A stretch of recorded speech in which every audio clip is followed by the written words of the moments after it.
This is Pocket Presents, powered by Sleeper. Pocket Presents, gang, we are back.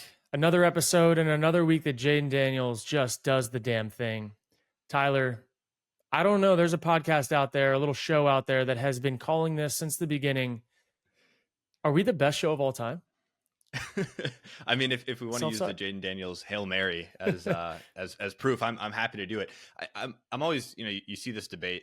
I was watching a lot of Pardon My Take, so PFT commenter and Barstool Big Cat obviously going back and forth on that Jayden Daniels Hail Mary, and they make the point that Hail Marys are lucky to a certain extent, and of course you have the Bears defensive back talking smack before the play, or while the play is going on, rather. But there is an element to, there's just a certain magic with Jayden Daniels. Maybe it's luck, maybe it's skill, but there's just a certain magic that is irrefutable at this point. You know, how many times do we see guys get sacked on Hail Marys or like not even get the ball to the 20-yard line?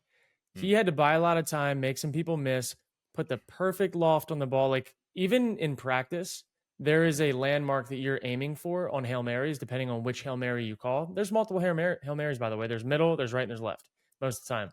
The ball has to land in the right spot that the people are jumping to, and the person in the back has to be in the right spot to catch the tip, person in front to catch the tip if it goes short and then tries to get in.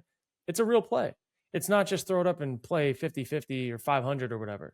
And at the end of the day, Jayden Daniels bought the time and they won. And it just seems like with him, there's magic to be had more often than not. That team believes. Dan Quinn, coaching his ass off, by the way, navigating situational football like a charm. I texted him after the game and he got back to me and he said that the second down play, he actually didn't let them score, but he was thinking about telling the defense to let them score, and they scored anyway. So they actually had enough time. But going forward in the future, he gets back in those situations, guarantee you he'll be letting people score. But it's just cool to like see how they navigate this, the timeouts, the situations. That whole team is not getting beat by being outcoached anymore, like the Commanders typically have been. And now they're talented. And now they're at the top of the NFC East with the Eagles, and the Cowboys are on the outside looking in, playing against the Falcons this week. Going to be a tough win to get. This division's flipped, dude. And now it looks like we're going to be seeing Eagles, Commanders for quite some time. Yeah, you called it at the beginning of the season. I mean, you said which team has the potential to be the Houston Texans of this year, the team that comes on, led by a rookie quarterback, surprising us all. You call the Washington Commanders, and it is undoubtedly been the Washington Commanders. This is my Packers fandom getting the best of me, but this feels like a really demoralizing loss for the Bears. This is getting hyped up as the matchup between rookie QBs, but now it seems like these two teams have just become ships passing in the night, where the Commanders are ascendant, and now you have Matt Eberflus getting called out by his own players. How quickly before things get really bad in Chicago, or are we already there? I'm going to say if you look at that schedule in about 2 weeks for the Bears, it's about to get really real. We talked about it on Twitter. They're about to go through the gauntlet, and the winter is coming for them. They play the Packers, Lions, Vikings, Niners, I believe. They've got like the absolute gauntlet. The worst team that they play on the last stretch of their season in the last like 8 games or whatever it is the Seahawks. That's the worst team. And the Seahawks are a pretty solid team. Like they win games they shouldn't, they lose games they shouldn't, but they're a solid team.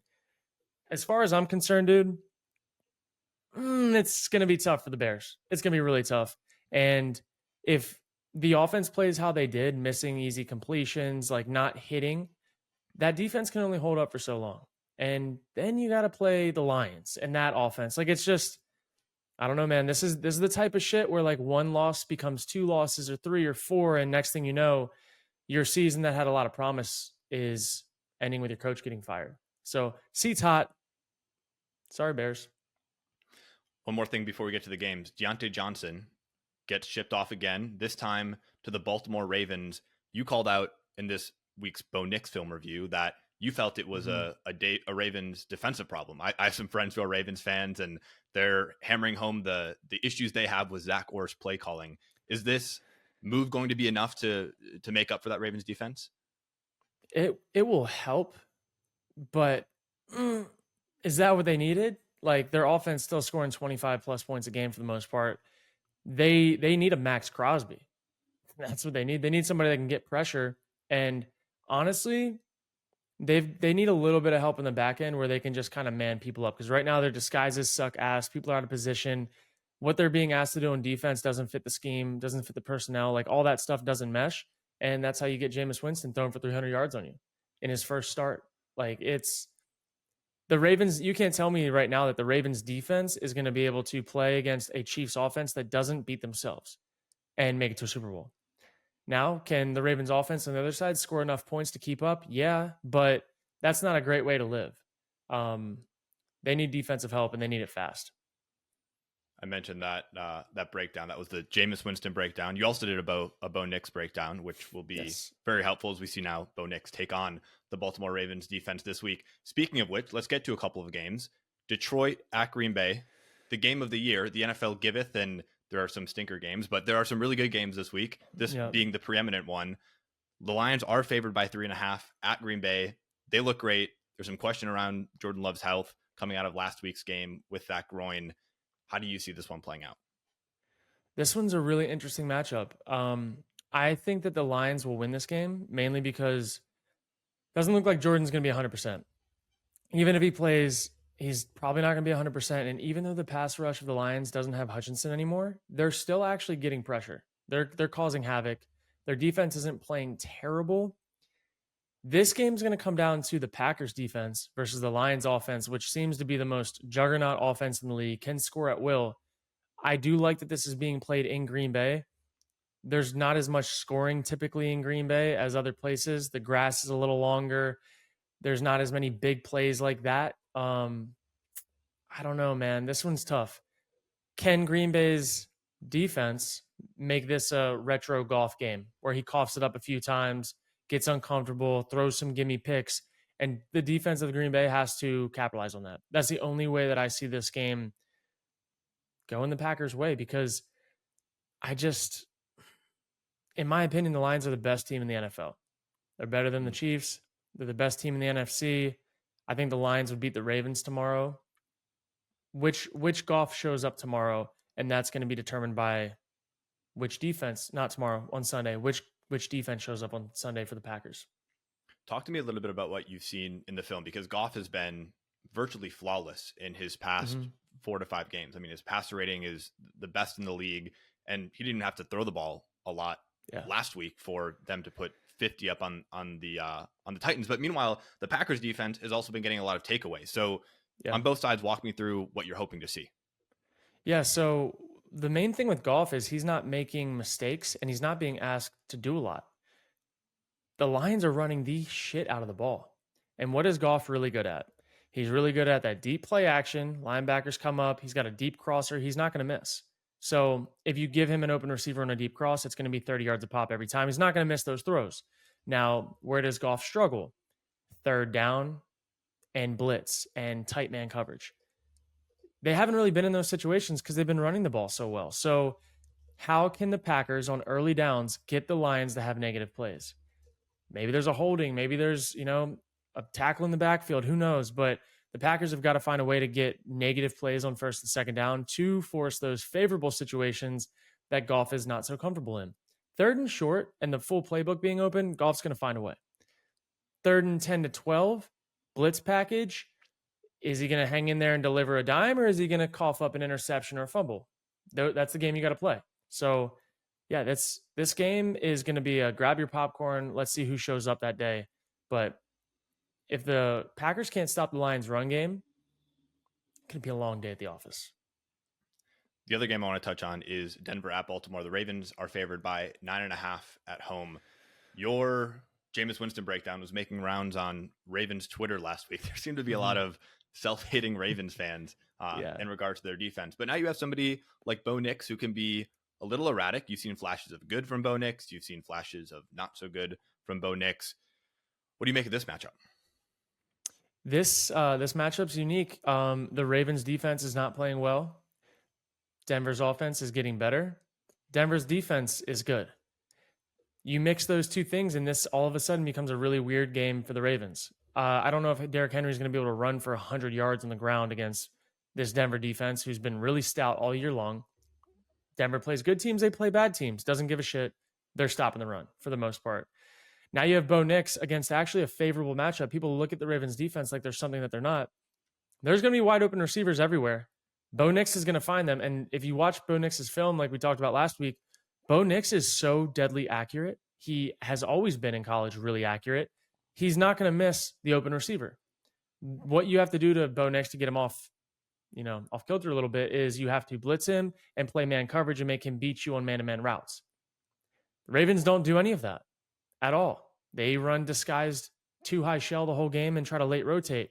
Bo Nix is a quick processor and he's accurate. That's not going to work. I'm looking at Ravens 9.5. I would take Denver plus 10.5 every single day, all day long. They might even win the game. It's at Baltimore. It's going to be a little crazy. I'm definitely loving 10.5 for Denver. I like 9.5 for Denver.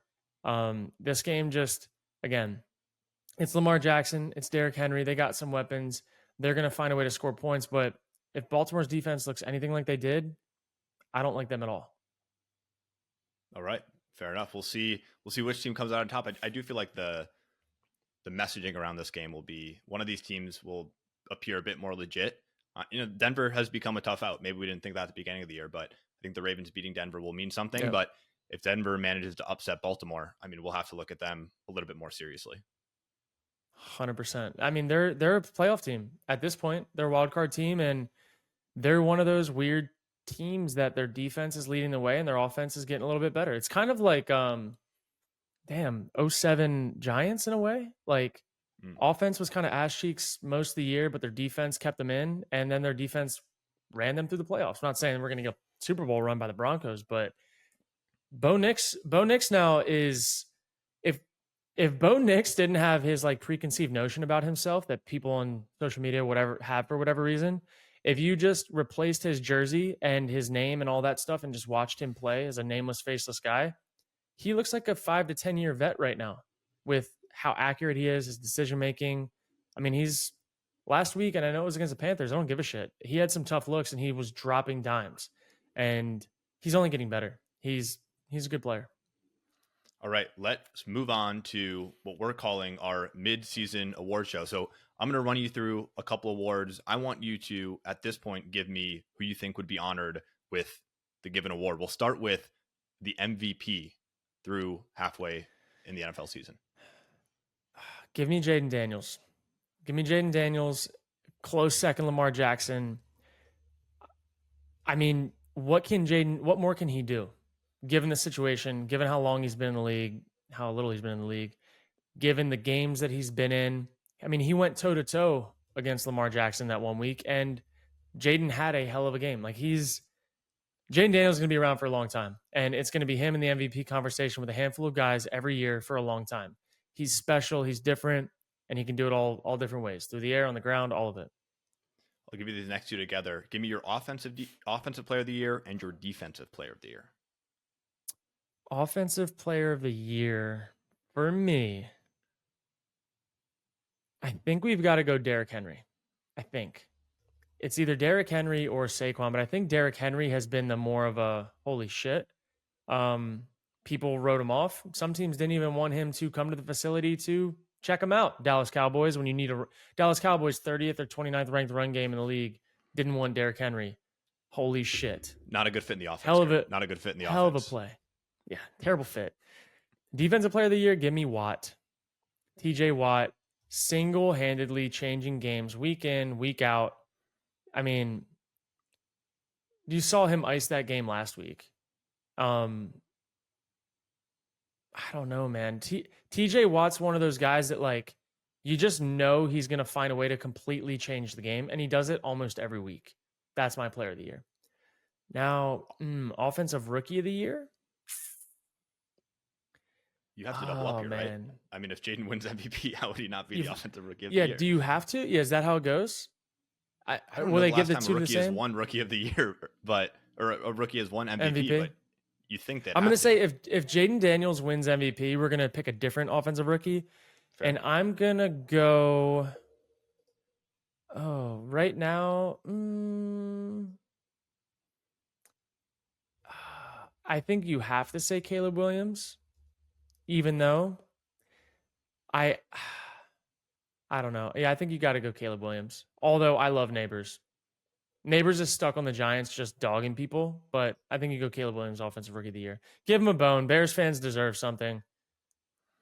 Fair enough. For the record, And then let's go. Hold on. CJ Stroud was the favorite for a while last year to win MVP, but the last time a rookie has won MVP in the NFL was Jim Brown, and that happened all the way back in the 1960s, 1963. So it's been a while. Here we go. Here we go. We called it. We sure did. Yep. We called it. Jim Brown. Sorry, continue. Defensive Rookie of the Year. Defensive Rookie of the Year for me is Jared Verse. Now, if you watched the face mask gate last week, don't let that distract you from the fact that he has been a problem for the Rams, and mostly because Aaron Donald's gone. We thought that Rams D-line was going to be ass cheeks. We thought they were going to just Swiss cheeks. Jared Verse has created pressure. He's been a problem. And now he's a cornerstone guy on defense that you're like, damn, okay. Now we can get one more guy on the other side and then we're cooking. So give me Jared Verse. Let's close it out with the Comeback Player of the Year. Comeback Player of the Year for me, none other than Sam Darnold. Another guy that we were high on early, while people still thought that McCarthy, right? He's their other quarterback. That JJ McCarthy was going to be their quarterback this year. We were on the Sam Darnold train, and now we're going to give him our Comeback Player of the Year. He's balling. The Vikings, they're probably going to make the playoffs most likely. Give me Sam Darnold. I like it. I like Sam Darnold. I like Jayden Daniels. We talked about Derrick Henry being a great fit. I mean, our list may be a little biased towards the things that we talked about all preseason, but you can't help that they're coming to life. Yeah, it's hard to refute some of these. I want to close out with 2 fantasy-specific awards. I'm going to ask you for your surprise standout of the year and your biggest fantasy bust of the year. Okay, biggest fantasy bust of the year. Another one we called Christian McCaffrey. Now, look, I haven't publicly said this yet, so this might be worth clipping. However, when I was in San Francisco with the 49ers, Christian had been dealing with these things for a while, and Achilles tendonitis, whatever you want to call it, like everyone has their things that they deal with that are not like the main thing. And preseason us, knowing that it was now reported as a problem, knowing that I shared the same hot tub with him talking about some of these problems, some would just say that, look, players get a tendonitis here, there, the other, and you should not just write off injuries you see in the preseason report, because when we said we're not taking CMC number 1 overall, that was our statement. We backed it up by saying, hey, they just came out with a report that they've been needing to rest him for an Achilles issue, aka tendonitis. Tendonitis is a tough thing to go away, just like plantar fasciitis, whatever. All that stuff, especially as a running back, it's a problem. So let's just give us, I love Christian McCaffrey. He is our bust of the year for fantasy purposes. We said that he'd be ready to go by the time they need him in a playoff run. Look at the timing. He's coming back in like 2 weeks. So bust of the year, prediction of the year, a little self-suck right there. I am excited to watch him play football, and Jordan Mason's on my trade block now. So come get him. Well, give me your surprise standout of the year. My surprise standout of the year, I think it's Saquon. I really think that I was a lot too harsh on Saquon. Somebody in one of my leagues took him like top 4. And I was like, dude, what the hell are you doing? Saquon's him. He's having fun in Philadelphia. I will say I absolutely hate the tush push. Stealing touchdowns from a hard-earned long drive that Saquon brings to them. I don't know. Saquon's really overperforming, and he's not being asked to do, like, he doesn't need to be a superhero now, like he did with the Giants. And now he can just kind of be him, and I think he's going to have a longer stretch of really good performances now being a Philadelphia Eagle. It'd be really cool to see him end his career there over the next like 5 to 6 years too. You know, running backs' lifespans in the NFL not as long. He could probably give them 3 to 4 more good years. So Saquon Barkley, congratulations on a good year so far. All right, Kurt, I want to close on this. There has been a lot of self-sucking this episode, so we're going to feed you your medicine a little bit and revisit your playoff predictions. At the end, I'm going to ask you to give me a list of your top 5 Super Bowl contenders. I'm going to give you a chance to revise this rather horrendous list that we walked through a week before the season started. So to remind everybody, Kurt had the Jets as the number 1 seed in the AFC, followed by the Chiefs, Texans, Ravens, and he had the Bills, the Browns, and the Bengals all as wildcard teams. Not the worst. The Jets certainly sticks out, and you had the Jets going on to the Super Bowl to play the Falcons, who you had as your number 1 seed in the NFC, followed by the Niners as the 2 seed, the Packers as the 3 seed, the Eagles as the 4, with the Bears, Lions, and Cowboys in the wildcard position. So not the worst I've ever seen, although I think that Falcons Jets prediction, and I think you had the Jets winning the Super Bowl in that prediction, that might come back to haunt you. So little homer pick. A little bit of a homer pick. I think the Jets still believe it, but you and the Jets might be the only ones to believe that they still have a shot. I'm going to give you a chance here to revise this list. Give me your top 5 Super Bowl contenders midway through the NFL season. All right, so my top 5 contenders. Number 1, the Lions. Number 2, the Chiefs, even though I don't know offensively if they can get it done. Number 3, give me number 3 as the Ravens. Give me number 4 as the Falcons. And then give me number 5 as the Commanders. I'm doing it. Commanders top 5. Jayden Daniels, anything's possible. We'll end it there. Okay. I mean, these next few weeks are going to be crazy. I'll just say that. All right. Now, look, we're getting into these player picks now, and Kurt can get you a $100 deposit match on your first time deposit. So use code Kurt, get in the action. $100, get you $200 to play with, and we'll go flip it. Follow my picks. Now, look, we're talking about quarterbacks here. Now, Jayden Daniels has been hot.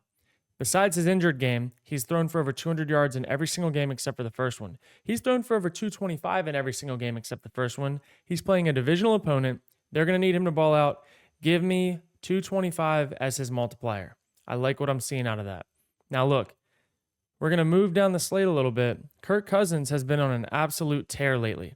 He's thrown for over 225 in every single game. He's playing against the Dallas Cowboys defense who's ass cheeks.